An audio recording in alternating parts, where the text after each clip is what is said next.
नमो नारायण। जय महाकाल। जय मां बगलामुखी। देखिए, आज का विषय है कि दिव्य शक्ति जब आपको प्राप्त होती है तो घर में ये चार संकेत मिलते हैं। देखिए, पहले मैंने वीडियो बनाए हैं बहुत सारे जिसमें ये आपको जानने को मिला है कि शरीर में जब देवता आते हैं तब आपको क्या पता चलता है, जब आपके शरीर में देवता आने से पहले क्या संकेत देते हैं। लेकिन आज का जो विषय है वह है घर में भी आपको संकेत मिलते हैं। ये 100% बात है। जहां पर भी आप यह पूजा साधना अगर घर से कर रहे हैं तो 100% आपको भी इसका असर देखने को मिलेगा। मैंने अपने पहले के कई वीडियो में ये बात बोली है कि जो भी साधक अपने घर में या किसी भी जगह पूजा पाठ करता है उसके 5 किलोमीटर के दायरे में भी खुशियां मिलती हैं देखने को, क्योंकि वह स्थान देवमयी हो जाता है। चलिए, बिना कोई समय गवाए इस वीडियो के विषय को मैं आगे बढ़ाता हूं। देखिए, सबसे पहला लक्षण जो आएगा वो आपको कैसे मिलेगा। एक तो मिलेगा, देखिए, भिखारी। आपके घर में कोई भिखारी आने लगेगा, आपको उम्मीद भी नहीं होगी कि ये भिखारी कहाँ से आ गया, लेकिन उस भिखारी को कभी भी भगाएं मत। दूसरा है कि गाय, कभी आपकी गाय जो घर के आसपास आती भी नहीं थी अब वो आने लगेगी। अब इस गाय के रूप में, भिखारी के रूप में कभी कभी भगवान भी हो सकते हैं। ठीक है, आपको अंदाजा भी नहीं। अब बताइए भगवान कैसे आएंगे। आपको क्या लगता है कि आपके सामने महादेव ऐसे आएंगे कि गले में उनके सांप होगा और उनके हाथ में डमरू होगा, त्रिशूल होगा? बिल्कुल भी ऐसे नहीं आएंगे। वो किसी रूप में आएंगे, क्योंकि यही तो आपकी परीक्षा होगी कि आप पहचान पाते हैं नहीं पहचान पाते हैं। सामने आ गए तो आप उनके पैरों में लौट नहीं जाओगे, तो वो किसी रूप में आएंगे। और देखिए, गाय में जो गाय होती है उसमें सभी देवता वास करते हैं। तो मेरा मानना है कि भिखारी हो या गाय हो, किसी भी रूप में आए, आप उसे फुल एकदम तृप्त करा के रोटी तो कम से कम खिला दें, भले उन्हें कोई भी पैसा मत दें। मैं तो कहता हूँ, आपको सड़क पे भी कोई अगर आपसे पैसे मांगता है उसको पैसे कभी मत दें, उसका पेट भरवा दे। पेट भरने के बाद इंसान दुआएं देता है, लेकिन सड़क पे जो पैसे मांगते हैं ना वो उसका मिसयूज करते हैं हमेशा। अगर कोई इंसान पैरों से अपंग है, अपाहिज है, तो आप उसे दे सकते हैं पैसे, लेकिन आप हमेशा भिखारी को और गाय को भरपेट खाना खिलाइए।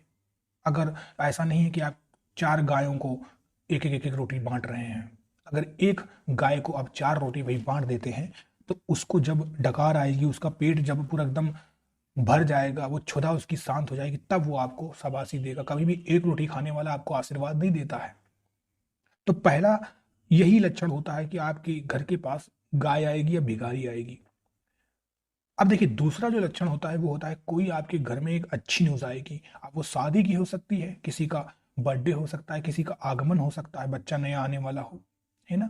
कोई भी ऐसी न्यूज हो सकती है, कोई सांस्कृतिक कार्यक्रम होने वाला हो, कोई कोर्ट कचहरी का केस आपके उसमें चल रहा हो, वो केस हो सकता हो आप जीत जाए, कोई जमीन का टुकड़ा आप बेचना चाहते हैं वो बिक जाए, कोई आपकी खेती बाड़ी हो जिसको आप बेचना चाहते हैं वो बिक जाए, कोई फसल आपकी अच्छे दामों में बिक जाए, है ना, किसी के घर में किसी की सरकारी नौकरी लग जाए। कोई भी एक ऐसी न्यूज होगी जो आपके भाग्य को एकदम पलट देगी, आपको अंदाजा भी नहीं होगा। और यही तो होता है ईश्वर का चमत्कार, कि जहां आप ना सोचे और वहीं पर ही एक अच्छी न्यूज मिल जाए। भाई, आप बताइए कि एकदम से किस्मत कैसे पलटेगी। कोई इंसान कहता है कि जैसे किसी के खराब दिन चल रहे हो तब वो बोलता है कि उसकी किस्मत बहुत खराब है, और किसी के पास सब कुछ हो तो इंसान बोलता है अरे उसे तो भगवान ने दिया हुआ किस्मत का खा रहा है। तो क्या होता है ये किस्मत का खाना? ये वही होता है, पलटी मार जाना एकदम से। तो इस रूप में भी आपको कोई अच्छी न्यूज मिल जाएगी, किसी भी रूप में।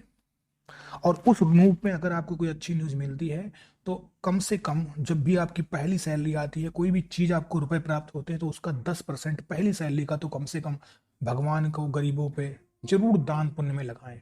बाद में आप लगाएं चाहे लगाएं, वैसे तो हमेशा लगाना चाहिए, उससे आपको ज्यादा ही मिलता है, लेकिन फिर भी आप मत लगाएं, कोई दिक्कत नहीं है, लेकिन एक बार तो जरूर लगाएं।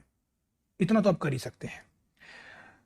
थर्ड जो बात आती है वो आती है कि आप देखेंगे कि सबसे पहले, ताकि आप भगवान की भी सेवा कर पाए, आप पूजा पाठ कर पाए, अपने घर में कोई अच्छा काम कर पाए, कर्जों से मुक्ति पा पाए, तो सबसे देखिए क्या होगा, सबसे पहले आपकी कर्ज हटेंगे। यानी आपके ऊपर कोई डेब्ट चढ़ा हुआ आ रहा है, कुछ ऐसा तरीका हो जाएगा जैसे लॉटरी लग सकती है आपको। कोई आपको एकदम से किसी का धन मिल सकता है पड़ा हुआ, कोई गड़ा हुआ ले सकता है, कोई आपका बुजुर्ग हो वो आपके नाम पे कोई ऐसा जमीन जायदाद वगैरह कर सकता है जो कभी आपने सोचा भी नहीं होगा।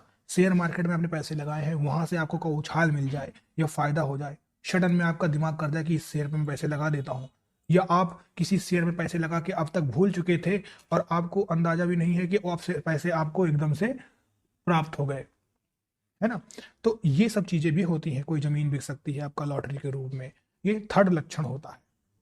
अगली बात आती है कि ऐसा इंसान कोई भी जो आपके घर में पूजा अर्चना करता है, वो तो सुबह ब्रह्म मुहूर्त में जगता ही है, उसके तो दिमाग में एकदम से ऑटोमेटिक ही अलार्म फिट हो जाता है। उसे किसी भी प्रकार के अलार्म लगाने की जरूरत नहीं है, कोई भी अलार्म, मैं कहता हूँ किसी भी अलार्म को लगाने की जरूरत नहीं। एक समय ऐसा आता है जब अलार्म अपने आप उसके दिमाग में फिट हो जाता है, क्योंकि हमारा जो दिमाग है ना, उसके अंदर सारी चीज़ें हैं, उसके अंदर कंप्यूटर भी है, उसके अंदर अलार्म भी है, उसके अंदर साइंस भी है, उसके अंदर जादू भी है। वो मैनिफेस्ट कर सकता है, वो अफर्मेशन कर सकता है, वो सब कुछ प्राप्त कर सकता है। तो उसके अंदर घड़ी नहीं हो सकती क्या? तो उसके अंदर घड़ी भी है, वो घड़ी अपने आप स्वतः ही बजेगी। और यही नहीं, ऐसा नहीं है कि ब्रह्म मुहूर्त में आपकी आंख खोले, सिर्फ आपकी आंख खुलेगी। आप देखेंगे कि आपके घर में भी कई लोग जगना चालू हो जाएंगे। आप बोलोगे कि आप क्यों जग गए इतनी सुबह सुबह, तो बोलेंगे नहीं मेरी भी तो आंख अपने आप खुल गई। समझ रहे हैं ना आप? जैसे खरबूजे को देख के खरबूजा रंग बदलता है, तो यहाँ वो घर भी देवमय हो जाता है, भगवानमय हो जाता है। तो आपकी आंख खुलेगी जब ब्रह्म मुहूर्त में, तो आप उस समय का सदुपयोग करें। ऐसा नहीं कि आपकी ब्रह्म मुहूर्त में आंख खुली तो फिर उसे उठा के चादर तान के सो गए। ये क्वेश्चन मुझसे बहुत बार पूछा गया कि गुरुजी क्या मैं ब्रह्म मुहूर्त में पूजा पाठ करूं उसके बाद फिर सो सकता हूं? देखिए, ये सिर्फ फिर से ब्रह्म मुहूर्त करना, ब्रह्म मुहूर्त में आप इसलिए जगना चाहते हैं क्योंकि आपको पता है कि अच्छी अच्छी चीजें होंगी, फायदा होगा, लेकिन आप सोना चाहते हैं क्योंकि आप आलसी हैं। सीधी बात यही है। तो ऐसा नहीं होता है कि लालच में आप जग गए हैं और थोड़ी सी पूजा पाठ की, आधा घंटा और सो गए, तो आपको लगता है कि आपका अच्छा अच्छा हो जाएगा। सूर्य देवता, सूर्य नारायण देवता जब भी पृथ्वी पर अवतरित होते हैं, यह कहावत है, कहावत कही गई है कि इंसान को अपना बिस्तर छोड़ देना चाहिए। इंसान को अपना बिस्तर छोड़ देना चाहिए। गांवों में आज भर भी यही बात देखने को मिलती है, गांव वाले जल्दी सोते हैं और जल्दी ही उठते हैं। तो हर इंसान को चाहिए कि 10 बजे सो जाए और 4 बजे जगे।